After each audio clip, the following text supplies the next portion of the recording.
বজ্রপাতে কারোর মৃত্যু হলে সেই লাশ ঘিরে ডালপালা মেলে অজস্র রহস্যময় গল্প। জনমনে দীর্ঘদিন ধরে বিশ্বাস প্রচলিত রয়েছে যে আকাশে বিদ্যুতের সংস্পর্শে আসা এই শরীরগুলো সাধারণ মৃত মানুষের চেয়ে আলাদা হয়ে যায়। অনেকে মনে করেন লাশে প্রাকৃতিক চৌম্বক বা মূল্যবান কোনো ধাতুর জন্ম হয়। আবার তান্ত্রিক বা কবিরাজদের একাংশ মনে করেন বজ্রপাতে মৃত ব্যক্তির হাড় দিয়ে অলৌকিক সাধন করা সম্ভব। এই রহস্যময় ধারণা থেকেই কবর খুঁড়ে মরদেহ চুরির মতো চাঞ্চল্যকর ঘটনা প্রায়ই উঠে আসে খবরের শিরোনামে। কিন্তু মৃত্যুর পর কি আসলেই শরীরের ভেতর কোনো ঐশ্বরিক পরিবর্তন ঘটে, নাকি এসব কেবলই আদিম কুসংস্কারের অংশ?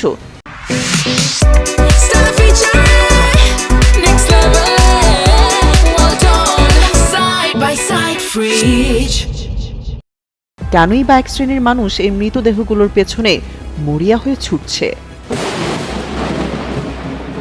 মৃতদেহ চুরির ঘটনার পেছনে কাজ করে মূলত তথাকথিত চৌম্বক তৈরির ভ্রান্ত ধারণা। এক শ্রেণীর চোর চক্র মনে করে বজ্রপাতে মৃতদেহ মহামূল্যবান কোনো উপাদানে পরিণত হয়, অথচ চিকিৎসা বিজ্ঞানের পর্যবেক্ষণ একদমই ভিন্ন।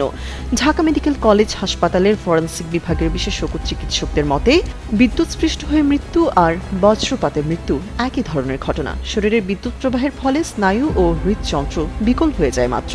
লোহার ভিতর দিয়ে বিদ্যুৎ গেলে তা চুম্বকে পরিণত হতে পারে, কিন্তু মানুষের রক্ত মাংসের শরীরে এমন ঘটনা বৈজ্ঞানিকভাবে অসম্ভব। হাড় দিয়ে জাদুবিদ্যা বা অলৌকিক ক্ষমতা অর্জনের বিষয়টিও পুরোপুরি ভিত্তিহীন অন্ধবিশ্বাস। আইন শৃঙ্খলা বাহিনীর পর্যবেক্ষণ অনুযায়ী এই ভ্রান্তিকর জনশ্রুতিকে কাজে লাগিয়ে একটি বিশেষ চক্র ফায়দা লুটে।